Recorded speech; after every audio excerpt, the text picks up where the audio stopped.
Hello friends, ओम श्री गणेशाय नमः। आप सभी का स्वागत है आपके अपने यूट्यूब चैनल पर। फ्रेंड्स, आज हम आपको इस वीडियो में बताने जा रहे हैं वैशाख मास की संकष्टी चतुर्थी का शुभ मुहूर्त, पूजा विधि, व्रत कथा, महत्व, चंद्रोदय का समय और उपाय के बारे में। फ्रेंड्स, वीडियो शुरू करने से पहले आपसे रिक्वेस्ट है, अगर आप हमारे चैनल पर नए हैं और आपने अभी तक चैनल को सब्सक्राइब नहीं किया है तो प्लीज़ सब्सक्राइब कीजिएगा चैनल को, साथ ही प्रेस कीजिएगा बेल आइकन को, जिससे नए वीडियो से रिलेटेड नोटिफिकेशन आपको तुरंत प्राप्त हो सके। और वीडियो पसंद आने पर वीडियो को लाइक और शेयर जरूर कीजिएगा ताकि सभी भक्तों को इस वीडियो का लाभ प्राप्त हो सके। और कमेंट बॉक्स में ओम श्री गणेशाय नमः जरूर लिखिएगा। संकष्टी गणेश चतुर्थी का व्रत प्रत्येक मास के कृष्ण पक्ष की चतुर्थी को किया जाता है। वैशाख मास के कृष्ण पक्ष की चतुर्थी को किया जाने वाला व्रत वैशाख संकष्टी गणेश चतुर्थी व्रत कहलाता है। भविष्य पुराण में कहा गया है कि जब मन संकटों से घिरा महसूस करे तो गणेश चतुर्थी का व्रत करे। इससे कष्ट दूर होते हैं और धर्म, अर्थ, मोक्ष, विद्या, धन व आरोग्य की प्राप्ति होती है। वैशाख मास के कृष्ण पक्ष की संकष्टी चतुर्थी को विकट संकष्टी चतुर्थी के नाम से जाना जाता है। इसे सकट चौथ, संकष्टी चतुर्थी आदि नामों से भी जाना जाता है। चतुर्थी के दिन विघ्नहर्ता श्री गणेश जी की विधि विधान से पूजा अर्चना की जाती है और विधि पूर्वक व्रत किया जाता है। प्रत्येक मास में 2 बार चतुर्थी आती है, एक कृष्ण पक्ष की, दूसरी शुक्ल पक्ष की। कृष्ण पक्ष की चतुर्थी को संकष्टी चतुर्थी और शुक्ल पक्ष की चतुर्थी को विनायक चतुर्थी के नाम से जाना जाता है।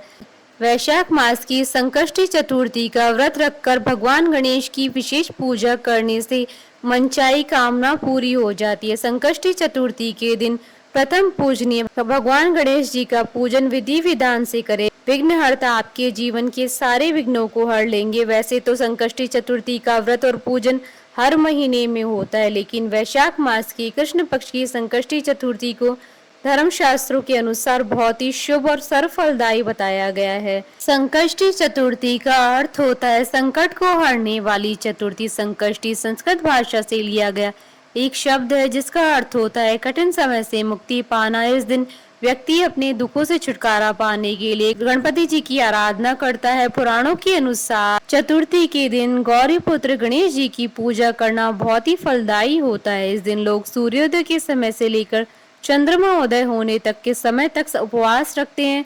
संकष्टी चतुर्थी के दिन गणपति जी की पूजा करने से घर में नकारात्मक प्रभाव दूर हो जाते हैं और शांति बनी रहती है। ऐसा कहा जाता है कि गणेश जी घर में आ रही सारी विपदाओं को दूर करते हैं और व्यक्ति की मनोकामनाओं को पूरा करते हैं। चंद्र दर्शन भी चतुर्थी के लिए बेहद शुभ माना जाता है। सूर्योदय से प्रारंभ होने वाला यह व्रत चंद्र दर्शन के बाद ही संपन्न होता है। पूरे साल में संकष्टी चतुर्थी के 13 व्रत किए जाते हैं और सभी व्रत के लिए अलग अलग व्रत कथा है। इस बार वैशाख मास की संकष्टी चतुर्थी 19 अप्रैल 2022 मंगलवार के दिन है। मंगलवार के दिन संकष्टी चतुर्थी पड़ने के कारण इसका महत्व और भी बढ़ जाता है। मंगलवार के दिन संकष्टी चतुर्थी होने के कारण से अंगारकी चतुर्थी के नाम से जाना जाता है। अंगारकी चतुर्थी का व्रत करने से साल की सभी चतुर्थी व्रत की पुण्य का फल प्राप्त होता है और मंगल दोष से मुक्ति मिलती है। फ्रेंड्स, अब आइए जानते हैं वैशाख मास की संकष्टी चतुर्थी के शुभ मुहूर्त और चंद्रोदय के समय के बारे में। हिंदू पंचांग के अनुसार इस बार वैशाख मास की संकष्टी चतुर्थी 19 अप्रैल 2022 मंगलवार के दिन है।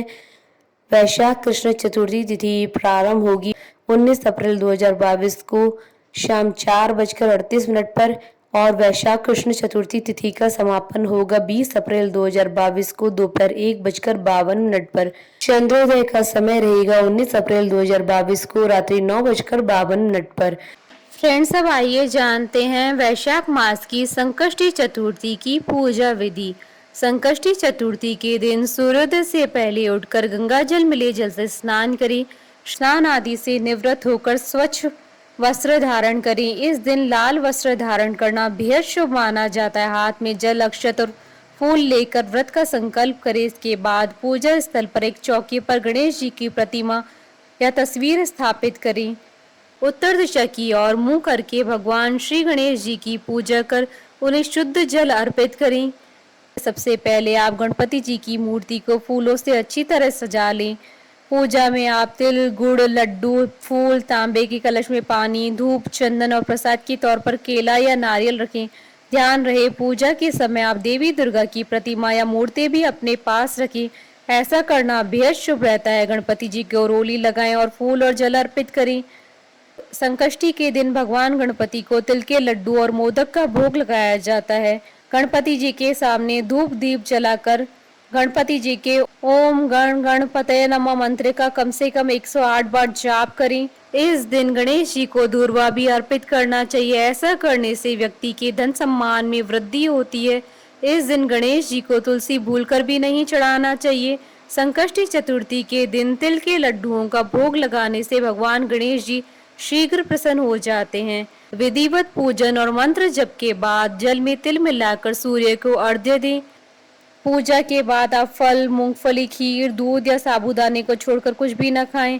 बहुत से लोग व्रत वाले दिन सेंधा नमक का इस्तेमाल करते हैं, लेकिन आप सेंधा नमक नजरअंदाज करने की कोशिश करें। शाम के समय चांद निकलने से पहले आप गणपति जी की पूजा करें और संकष्टी व्रत कथा का पाठ करें। फिर अंत में गणेश जी की आरती करें। बाद में प्रसाद ब्राह्मणों तथा परिजनों को दे दे। रात्रि में आप चंद्रमा को जल से अर्घ्य दें और फिर गणेश जी का स्मरण करें और उनसे अपनी मनोकामना व्यक्त कर दें। अंत में ब्राह्मण के लिए दक्षिणा और दान का सामान अलग कर दे। इसके बाद स्वयं भोजन ग्रहण कर व्रत पूर्ण करें। संकष्टी का उपवास तिल के लड्डू या तिल खाकर ही खोलना चाहिए। फ्रेंड्स, अब आइए आरंभ करें वैशाख मास संकष्टी चतुर्थी की व्रत कथा। धर्मकेतु नामक ब्राह्मण की कथा आरंभ करें। पार्वती जी ने पूछा, वैशाख महीने के कृष्ण पक्ष की जो संकटा नामक चतुर्थी कही गई है, उस दिन किस गणेश का किस विधि से पूजन करना चाहिए और उस दिन भोजन में क्या ग्रहण करना चाहिए? गणेश जी ने उत्तर दिया, हे माता, वैशाख कृष्ण चतुर्थी के दिन व्रत करना चाहिए। उस दिन वक्रतुंड नामक गणेश जी की पूजा करके भोजन में कमल गट्टे का हलवा लेना चाहिए। हे जननी, द्वापर युग में राजा युधिष्ठिर ने इस प्रश्न को पूछा था और उसके उत्तर में खुद भगवान कृष्ण ने कहा था। मैं उसी इतिहास का वर्णन करता हूँ, आप श्रद्धा पूर्वक होकर सुनी। श्री कृष्ण बोले, हे राजा युधिष्ठिर, इस कल्याण दात्री चतुर्थी का जिसने व्रत किया है उसे जो फल प्राप्त हुआ है, मैं उसे कह रहा हूँ। प्राचीन काल में एक रंती देव नामक प्रतापी राजा हुए। जिस प्रकार आग तृण समूहों को जला डालती है, उसी प्रकार वे अपने शत्रुओं के विनाशक थे। उनकी मित्रता याम, कुबेर, इंद्रादिक देवों से थी। उन्हीं के राज्य में धर्मकेतु नामक एक श्रेष्ठ ब्राह्मण रहते थे। उनके दो स्त्रियां थी, एक का नाम सुशीला, दूसरी का नाम चंचला था। सुशीला नित्य ही कोई न कोई व्रत किया करती थी, फलतः उसे अपने शरीर को दुर्बल बना डाला था। इसके विपरीत चंचला कभी भी कोई व्रत उपवास आदि न करके भरपेट भोजन करती थी। इधर सुशीला को सुंदर लक्षणों वाली कन्या हुई, उधर चंचला को पुत्र रत्न की प्राप्ति हुई। यह देखकर चंचला बारंबार सुशीला को ताना देने लगी, अरे सुशीला, तूने इतना व्रत उपवास करके अपने शरीर को जर्जर बना डाला, फिर भी एक कृशकाय कन्या को जन्म दिया है। मुझे देख, मैं तो कभी व्रत आदि के चक्कर में न पड़कर हष्ट पुष्ट बनी हुई हूँ और वैसे ही बालक को जन्म दिया है। अपनी सौत का व्यंग बाण सुशीला के हृदय में चुभने लगा। वह पतिव्रता विधिवत गणेश जी की उपासना करने लगी। जब सुशीला ने भक्ति भाव से संकट नाशक गणेश चतुर्थी का व्रत किया तो रात्रि में वरदायक गणेश जी ने उसे दर्शन दिया। श्री गणेश जी ने कहा, हे सुशीले, तेरी आराधना से हम अत्यधिक संतुष्ट हैं। मैं तुम्हें वरदान दे रहा हूँ कि तेरी कन्या के मुख से निरंतर मोती और मूंगा प्रवाहित होते रहेंगे। हे कल्याणी, इससे तुझे सदा प्रसन्नता रहेगी। हे सुशीले, तुझे वेद शास्त्र वेता एक पुत्र भी उत्पन्न होगा। इस प्रकार वरदान देकर गणेश जी अंतर ध्यान हो गए। वरदान प्राप्ति के फलस्वरूप उस कन्या के मुंह से सदैव मोती और मूंगा झड़ने लगे।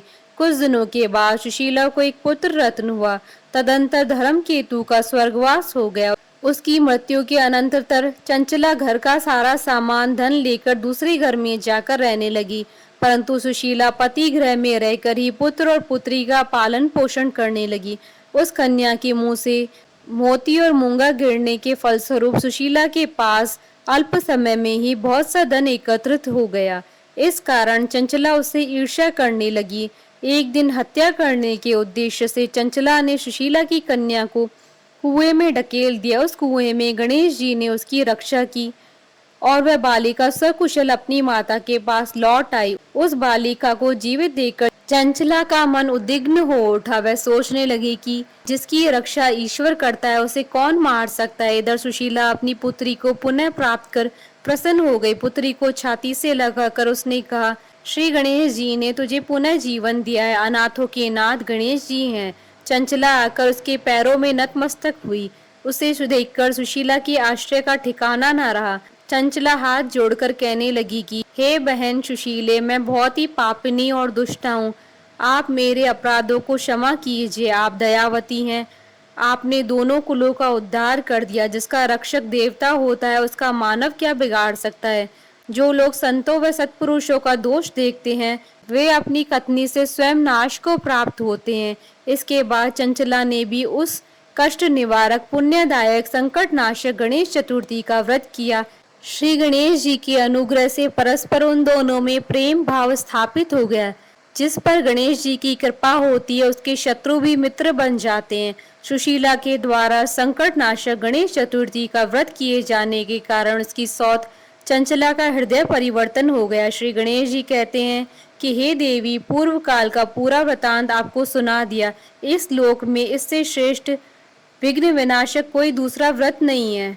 श्री कृष्ण जी कहते हैं कि हे धर्मराज, आप भी विधि पूर्वक गणेश जी का व्रत कीजिए। इसके करने से आपकी शत्रुओं का नाश होगा तथा अष्ट सिद्धियां और नव निधियां आपके सामने करबद्ध होकर खड़ी रहेंगी। हे धर्मपरायण युधिष्ठिर, आप अपने भाइयों और धर्म पत्नी और माता के सहित इस व्रत को कीजिए। इससे थोड़े समय में ही आप अपने राज्य को प्राप्त कर लेंगे। फ्रेंड्स, अब आइए जानते हैं संकष्टी चतुर्थी पर मनोकामना पूर्ति के उपाय के बारे में। संकष्टी चतुर्थी के दिन पूजा के समय गणेश जी को शमी की पत्तियां अर्पित करें। इससे गणेश जी अत्यंत प्रसन्न होते हैं। इस उपाय को करने से आपके सारे बिगड़े काम बनेंगे और कार्यों में सफलता प्राप्त होगी और सभी मनोकामनाएं पूर्ण होगी। बोली भगवान गणेश की जय। हमारे साथ इस वीडियो में अंत तक बने रहने के लिए आपका धन्यवाद। ओम श्री गणेशाय नमः।